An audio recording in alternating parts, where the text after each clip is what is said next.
সময়ের আলোচিত অভিনেত্রী রুকায়া জাহান চমক। নিজের নামের সাথে কাজের বেশ মিল রয়েছে এই অভিনেত্রীর। ক্যারিয়ারে একের পর এক চমক যেন অবাক করে দেওয়ার মতো।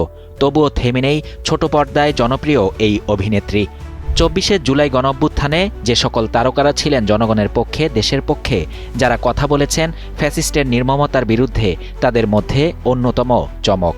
চরম উত্তাল সেই দিনগুলোতে যারা ছাত্র জনতার এমন অকুতভয় সংগ্রামের সঙ্গে গেয়েছেন সাম্যের গান, সেখানেও ছিল চমকের নাম।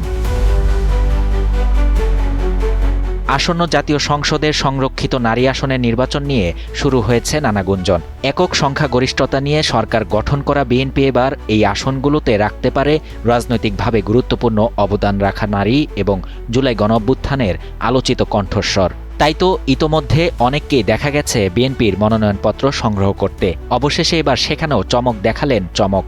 সম্প্রতি দেখা করলেন খোদ প্রধানমন্ত্রীর সঙ্গে, সারলেন গুরুত্বপূর্ণ আলাপ।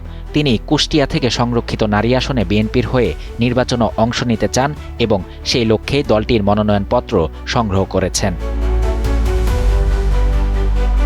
চমকের মতে, আমার মোবাইল নাম্বার রাখা হয়েছে এবং জিজ্ঞেস করা হয়েছে আমি বিএনপিকে সার্ভ করতে চাই কিনা। আমি বলেছি হ্যাঁ চাই, তবে সবার আগে আমি দেশকে সার্ভ করতে চাই। বিএনপি যদি আমাকে সেই প্ল্যাটফর্মটা দেয় তবে নিশ্চয়ই আমি বিএনপিকে সার্ভ করতে চাই। নিজের মনোনয়ন নিয়ে বেশ আশাবাদী চমক। অভিনেত্রী চমক থেকে রাজনীতিবিদ চমক কী করবেন জনগণের জন্য, এমন প্রশ্নে অভিনেত্রী জানান তিনি এমন একটি আসন নিয়ে কাজ করতে চান যা বাংলাদেশের কালচারাল হাব। এখানের লালন মেলা তিনি বিশ্বব্যাপী ছড়িয়ে দিতে চান।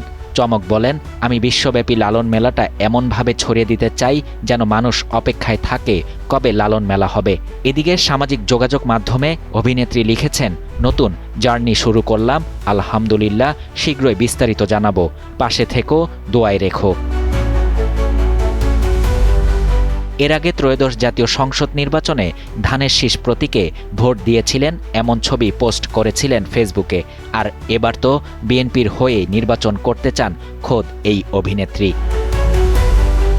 শাহরিয়ার শাফাত, বাংলা নিউজ 24।